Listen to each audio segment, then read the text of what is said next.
So this little bird has been egg-bound for 1 week. 1 week solid. I think we've already started video on the smell. No. So the egg's been stuck in there for a week. This bird is very thin, it's emaciated. If you take a look, you can see the spine is just sticking out. And that's simply because the egg's been in there for so long. So we're going to try now, and I need some lube now. We're going to try and extract the egg. So I need some cotton tips, please. And some bellies at 1.5. Yes, it's at 1.5 a minute. So with any case that's an egg dystocia, it's already had calcium. It's already had fluids. We're using a little bit of KY jelly lube, which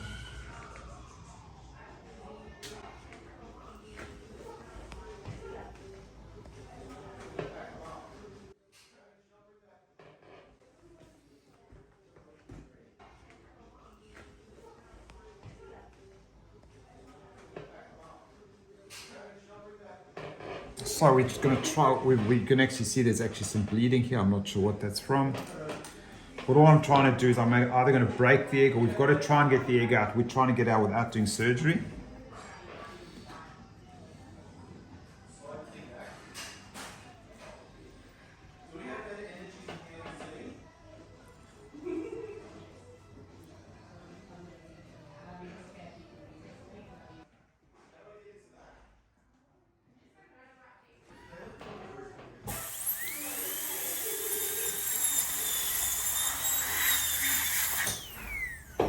There you go.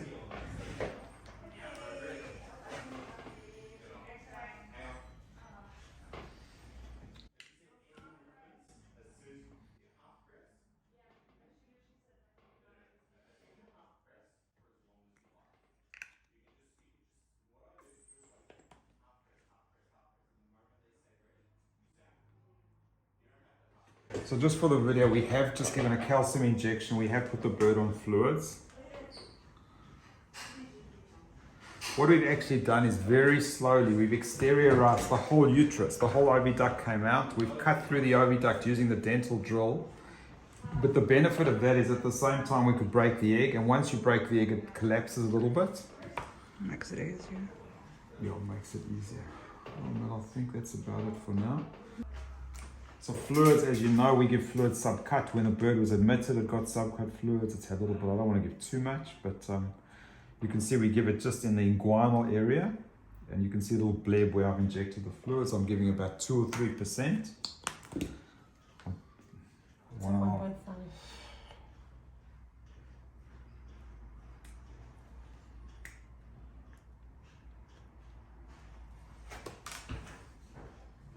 So we've put a deslorelin implant, which is a hormone implant, like the contraceptive implant that people have, and will last for 6 months. Thanks, Mel. You can kind of see where it's gone in. If you video, I'll show you a little bit where it's gone in. Because there's such a big hole where the implant's gone in, I'll put one very tiny PDS suture, just so it doesn't come out. I found that when I use tissue glue, it seems to irritate them.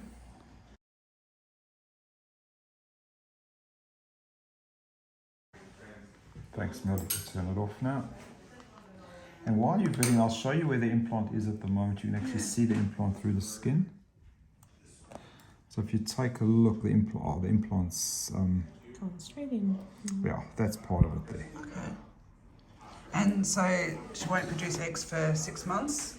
It won't produce eggs for as long as the implant lasts, which in a Yeah. cockatiel is usually 6 months. Yeah. Obviously, you've got to understand that there's no commercial contraceptive for cockatiels because there's no demand. There is commercial contraceptive for people because people want it. We use it primarily in chickens and cockatiels. They're the 2 species that get contraceptive injections very commonly. But we're really happy that we've got out a complete egg. You can see that it was taken out on the spur of the moment, partly collapsed. Healthy, beautiful egg. And it was stuck in there for 1 week. So this bird's going to be very lucky. The chance of it surviving is very, very high. It's like 99%. or even more. But the analogy would be a cesarean, but where the baby's been stuck for a long time and you've got a dead baby coming out. We should have probably got this a bit earlier. This is radiant heat. We like to keep our birds warm. There's radiant heat from a radiant heat light. This is really hot.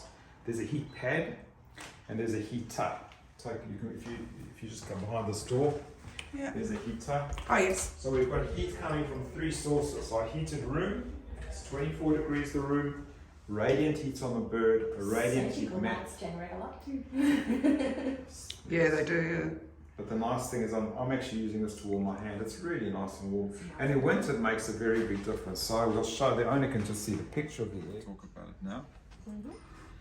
Gus. Gus is a little girl. If you look at the size of the egg we've got here compared to her little body, it's absolutely massive. You can see it's blocking the entire abdominal cavity. In birds it's actually called the coelomic cavity. And she managed to do well with this egg in there for 7 days. At least the owner noticed it over 7 days. So you can imagine the relief. Today's approximately 20 hours since we did the surgery. It's Thursday morning. And this bird's preening, it's eating, it's passing droppings. We got a little more blood and yolk out yesterday evening after surgery, so there must have been another ovulation since the egg was laid. But looking really good. She did have her hormone implant, so there's going to be a contraceptive implant, so for the next few months no x-rays. This little bird's pretty underweight, the sternum's sticking out, but we're expecting a full recovery. We'll be crop feeding her. I'll probably keep her for 1 more day. Gus, what do you think of that egg? Can you believe the size of the egg that we've taken out of you? And she's just happy to be with us. You can see a very bonded bird. And this is what makes veterinary so nice, having a little, being able to save these birds. And just to recap, calcium, fluids, in this particular case antibiotics, anti-inflammatories, because they get been there so long. It's much better to anesthetize them so you can relax all the muscles when you take out the egg. And you've got to use all kinds of things. What was very unusual in this case, if you're watching the video, is we used a dental burr, the dental burr that we used to cut human teeth or dog teeth. It's just a very easy way of quickly penetrating that membrane just to break the egg and take it out. Just a really quick, easy way, but that worked well. And this is the result. Going home tomorrow. Gus, have you got anything to tell us? Anything to say? So when we get really bonded birds, it's good. The droppings are still catching a little bit on the backside. There's a little bit of time to normalize. But that egg is big. And it's a good outcome. Thanks for watching, everyone. Please like the channel. And share that you can save birds that are egg-bound. Take them to a vet who knows what they're doing. And we gave the owner a 98% prognosis. We'd probably have a higher than that. So most of the birds do really well. But we have to do it sequentially and with an anesthetic usually.